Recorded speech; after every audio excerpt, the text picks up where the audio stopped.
When I stand here in front of you and say that this project may be the very last 1000x cryptocurrency we will see, I'm not joking. I've been tossing and turning on whether I should make this video over the last 12 months since I've known about it, because ultimately this is a life-changing project, not just for investors like you and me, but also for the people that will use it. It truly does solve cryptocurrency. I'm going to put out a period on that.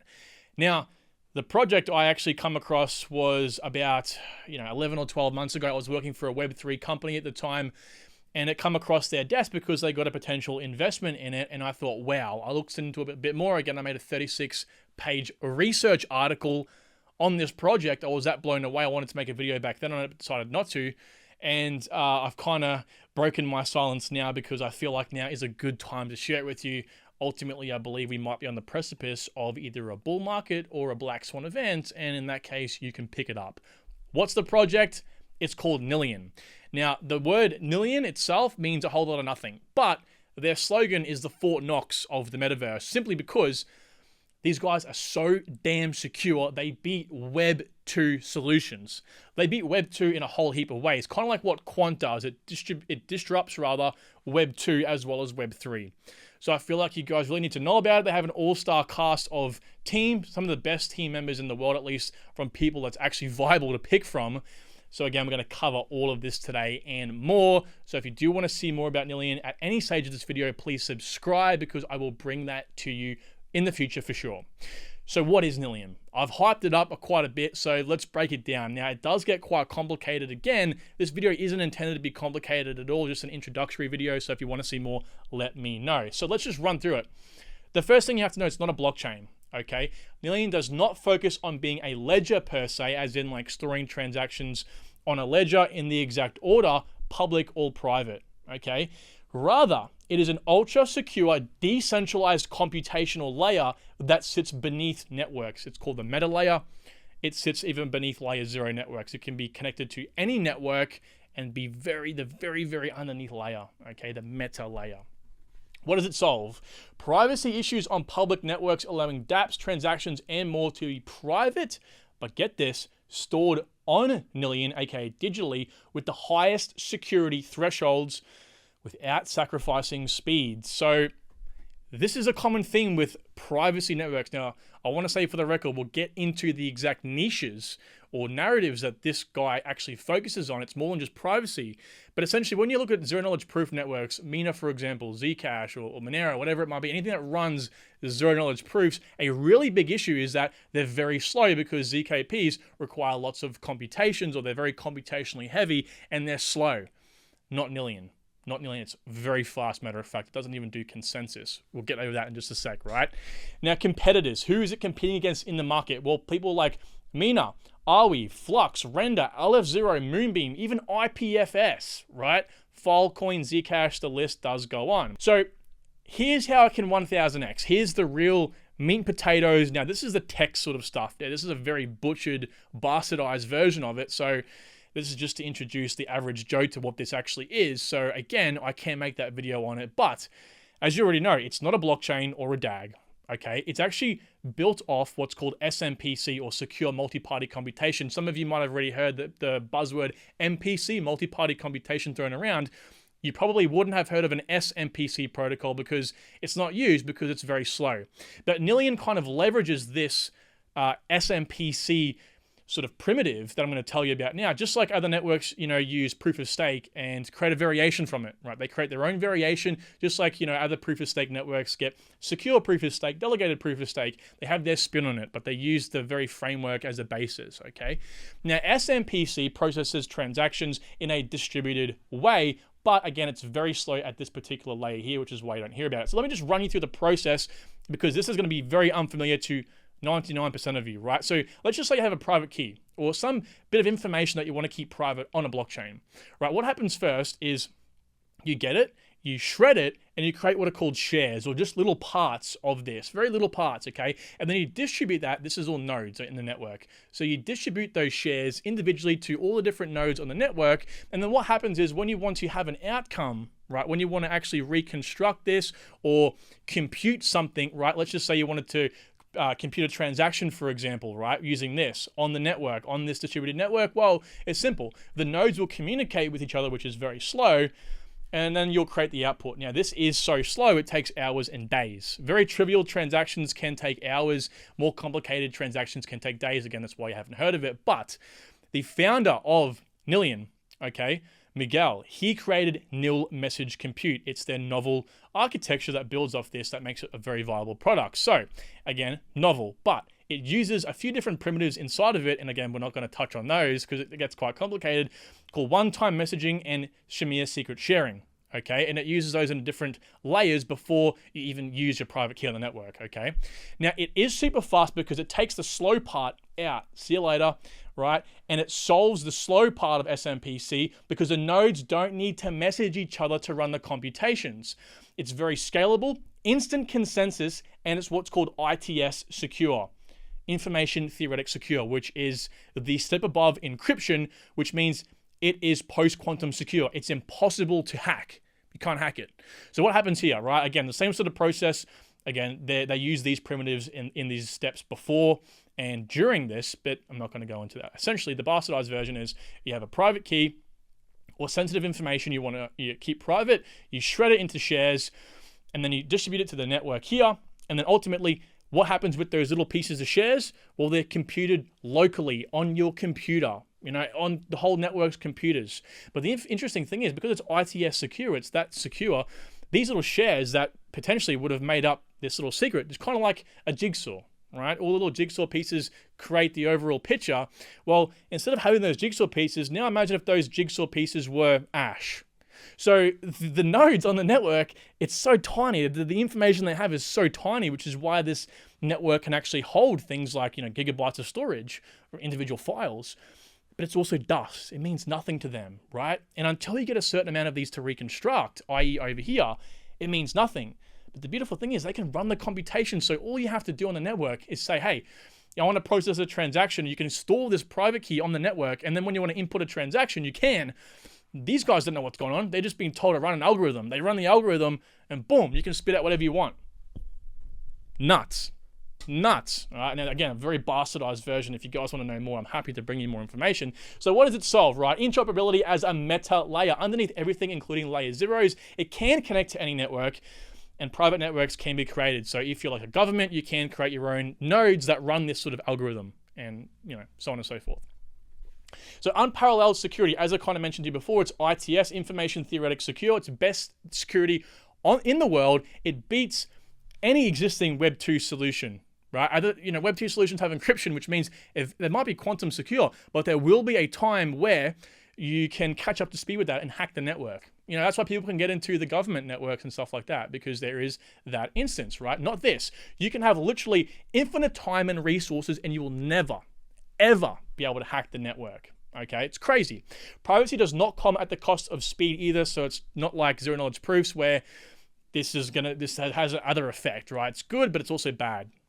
Not with message compute, right?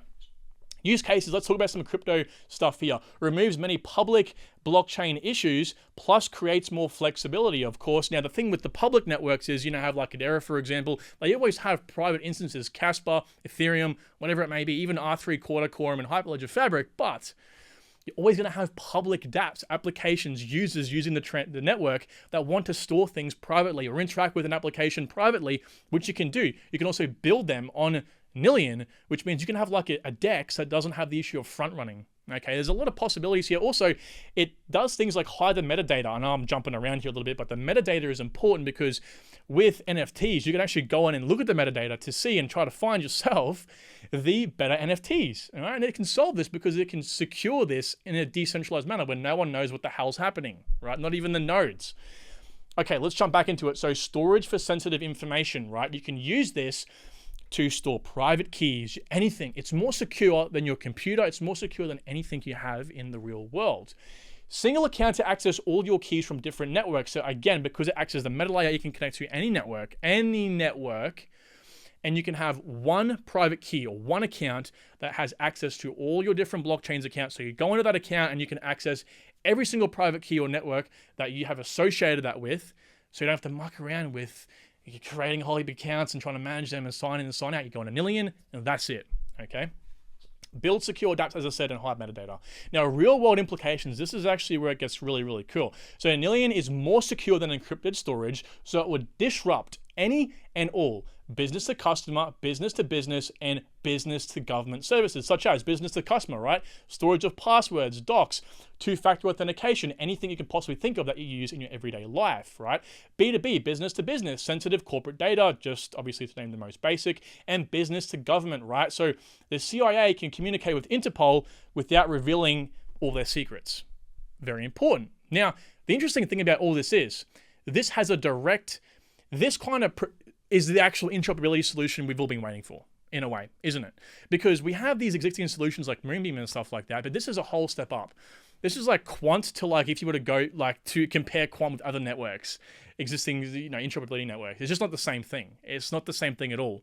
So Nillion really is this like actual metadata layer, almost like a very concrete layer, like a web between all these different networks. And the great thing is it's so private. So it really is an actual solution because you don't want to have like all this sensitive data out there, especially if you have the option to protect that. Okay. Now, again, the founders are like an all-star cast, right? They're crypto business veterans. They have a great history in their specific roles, which is what I look out for. Now, we'll start with the founder, Miguel de Vega. A lot of respect for this man. If you listen to some of the stuff he says, he's very elegant and you can tell he knows what he's talking about. He's filed over 30 patents himself. He's got a PhD in telecommunication engineering, and one of the many companies he's worked for was Siemens for 6 years. Okay, a very, very big company, these guys. The CEO, Alex Page, again, I have a lot of respect for this man. He's worked at a few investment banks, one of those being Goldman Sachs, and he's founded 2 other companies perfect for a CEO position. Now, Andrew is another one who I have a lot of respect for. Andrew is currently the CSO, okay, and he's been the CMO, founding CMO of Hedera and Reserve Rights, okay? So, yeah, again, this guy has actually helped me form a lot of my investment thesis and basis. Now, all these guys are very wealthy. They've worked for some very big companies before, made lots of money. This guy's, I think, with Hedera and Reserve Rights, help push them to be the multi-billion-dollar companies that they are, and Reserve has been in the past, right? Also, Conrad Whelan, this guy's a founding dev at Uber. Yes, the founding dev at Uber. So, yeah, just amazing, right? We have another Andrew over here, the CMO. He's a former Rothschild investment banker. He's worked at another investment bank as well before as well. He's also been the Hedera general partner. And we have the current CBO, which is the Chief Business Officer, Slava. I'm sorry, man, if I've pronounced your name wrong. And he's actually the founder and CEO of Indiegogo. All right. Now, the head of the ecosystem, we have Mark McDermott. Now, Mark's actually led innovation and partnerships over at Nike. So, again, massive, massive team. That's why, if you guys on the channel, this is my layer 1 firewall. This is like the natural progression of a crypto business. They've got a great team, 10 out of 10, in my opinion. Now, you can definitely pick a better team. Ideally, you'd have X, Y, Z, but how realistic is that? Fantasy team, right? This is as good as you're going to get. The meme and protocol, again, the idea of Nillion is a 10 out of 10. There is a huge need for something like this, and we have the team to bring it to life, 10 out of 10. Now, something we haven't spoken about yet, which is what they've actually done already, is the investors or, acquiring capital. Now, again, I've mentioned this before in the video. They themselves are very wealthy people. Andrew Masanto has actually said publicly that they have enough money to run the company for decades. They're all like multi-millionaires, okay? But they raised $20 million somewhat recently, right after the FTX sort of disaster. Again, also in a bear market.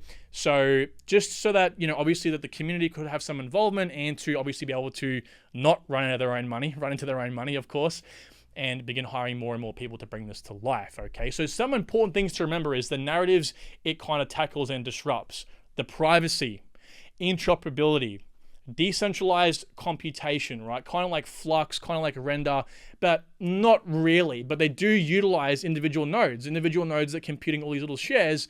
They don't know what it is, of course. But that's the beauty of it, right? They're so small and tiny, they can run all this sort of stuff. You can have gigabyte worth of files, per person or whatever it might be on the network because they're so small and, distributed evenly. We also have storage, right? Again, just as I said to you before. Now, this may be the ultimate interoperability solution we have really been waiting for, and I really do mean that. It does everything, and it's so compact and interoperable. Now, some Web3 things you guys need to remember is right now they have been talking with layer 1s and dApps to leverage Nillion, which has been confirmed. That is very, very good to see. Adoption is key. And Web 2, right? So they're actually talking with machine, AI learning, legal, and healthcare companies who have actually reached out to them, and so they want to work with them. And also, they've been invited to speak to Amazon, right? There's some big stuff. But most importantly, guys, please support the channel, support all my hard work, bringing you guys this important information by liking and subscribing. That's all I ask for, and you're not going to miss out on anything. You're going to get all the best information over here. And a special thanks to Seb for rocking up every time, supporting me down below, supporting the community, and all the fun stuff. Really appreciate you, mate. All right. When will it launch? Well, there's no exact date, but we have had confirmation from Andrew Masanto that it will be towards the end of this year, but the exact date is yet to be confirmed. Now, I know you might be thinking, well, what about the tokenomics? What about the token? Well, here's some interesting stats, right? So far, the actual tokenomics paper hasn't been released, which is when we'll get an idea on how much, sort of the distribution is, vesting, things like that, which will give us a better idea on how actually, whether it will truly be a 1000x potential. There's so many factors that go into this, but the fact that it's unreleased right now and is so amazing, if things play out in our favor, it will be a 1000x potential project. It does depend on the valuation of the company, token price, and when they actually launch, but this is all stuff we can't really exactly tell. It has to be forecasted. So will be released as an ERC20 token, initially using Ethereum for ledger-like settlement and to pay nodes, just similar to how Quant does it. So because they just compute things in a very secure, decentralized, and private way, there's no order to the transactions. If there was to be one anyway, there's no real need to, right, for Nillion, what they're doing. But they use Ethereum like Quant does, right, where they kind of use it for settlement and to be able to have a ledger to be able to pay the nodes for their work in an even and honest way.